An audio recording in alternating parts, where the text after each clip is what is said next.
Guys, magandang gabi sa inyong lahat and welcome back dito sa panibago nating video dito sa ating channel. Ayan, ngayong gabing ito ay baka may naghahanap sa inyo ng trabaho at baka meron sa inyo na gustong pumunta dito sa United Kingdom at baka kayo ay isang nurse. Ito siguro yung pagkakataon ninyo para alamin kung kayo ay pwede dito. So ngayong gabing ito, kung kayo ay nurse, gusto pumunta ng UK at naghahanap kayo ng trabaho, ito yung pagkakataon natin. So pag-usapan natin kung anong trabaho at saan ang naghihintay sa atin. So guys, ayan, maraming salamat sa pagsuporta at panonood dito sa ating channel. Kung kayo ay nag-i-enjoy, please like and subscribe on this channel. At share nyo na rin kung merong mga tao na naghahanap ng ganitong mga opportunities. No? So guys, ngayon wag na natin patagalin. Pag-usapan natin kung ano yung mga nursing job na available dito. So pag-usapan natin guys, particularly yung posting ng Perpetual Health Placement Services International. So disclaimer lang guys, no, ako ay hindi affiliated dito sa agencies na binabanggit natin dito sa channel.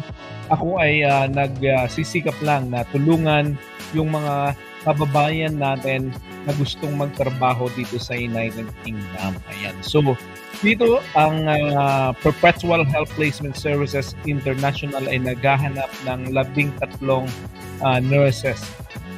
There are 13 positions to be filled in dito sa posting nila na ito, sa advertisement nila na ito. So, kung kayo ay gustong alamin kung etong Perpetual Health Placement Services International ay accredited at licensed by itong recruitment agency, meron silang POA registration. So, ito yun, pwede nyong i-check, no? POEA-126-LB-041916-R. So, sila ay private employment agency. Sila ay may valid license until March 24, 2024. Ang kanilang contact number is 846-3257 092-852 1623, or you can contact them on Globe as well at 0917-5230-318. So may address sila na GF and Basement Tamayo Tower, UPHDMC Compound, Pamplona, Las Piñas. So ito yung address nila. Now pag-usapan naman natin ano yung mga qualifications na hinahanap nila. First thing is registered nurse with 1 year adult hospital experience within the last 3 years. So kung kayo ay bagong qualify, 3 years na kayong qualified, kayo ay may 1 year experience na nasa hospital settings, tapos 1 taon yung inyong experience, pwede na kayo dito. No? So, ano pa yung mga other requirements na hinihingi ng agency? Updated curriculum vitae, English test result kung meron kayo. So, syempre, importante na meron kayo niyan.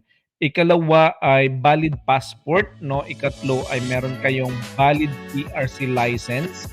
At saka meron kayong board rating. So, yung result niyo sa inyong board exam, dadalhin nyo din. At saka yung inyong transcript of record. Ayan. So, ang employer na inyong pagtatrabahuhan o anong hospital kayo magtatrabaho, ito ay naka-base sa West London, which is the Imperial College Healthcare NHS Trust. No? So, ito yung inyong hospital na pagdadalhan. This is an acute NHS trust with 5 hospitals na meron silang 5 hospitals sa kanilang trust, no. So meron silang St. Mary's in Hammersmith, Charing Cross, Queen Charlotte's and Chelsea, and Western Eye Hospital. So together with Imperial College London, Imperial College Healthcare forms one of the only 7 academic health science centers in the UK. So this is not just a NHS trust, but this is also a science center, no? So napakagandang opportunity to sa mga gustong pumunta dito, no, at mag-expand ng knowledge pa nila. Imperial College Healthcare is one of the largest NHS trusts in England. So we employ over 10,000 staff.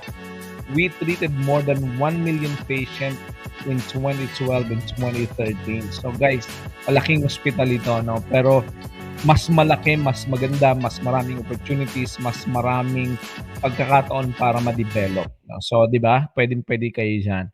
So, they are using Perpetual Health Placement Services International, INC, to recruit ang mga nurses, no, na nandito sa Pilipinas. So, um, again, kung gusto nyong mag-apply dito, ang kanilang address, pwedeng-pwede nyo silang puntahan, GF and Basement Tamayo Tower, UHDNC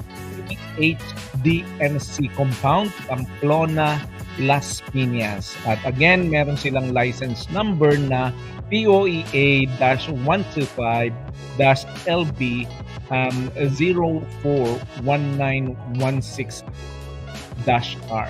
So guys, like I said, gamitin ninyo ang inyong kakayanan para i-verify ang lahat ng ito. Mag-ingat kayo sa mga illegal recruiters, no? So ako po, like I said, hindi ako affiliated sa mga ito. Hinahanapan ko lang kayo ng opportunity para kayo ay makapag-apply at makapunta dito. So yun lang po, sana ay natulungan kayo ng ating video na ito sa gabing ito.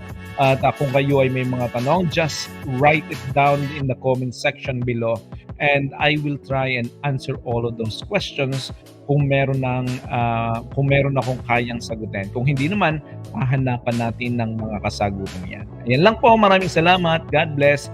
See you all later and bye-bye.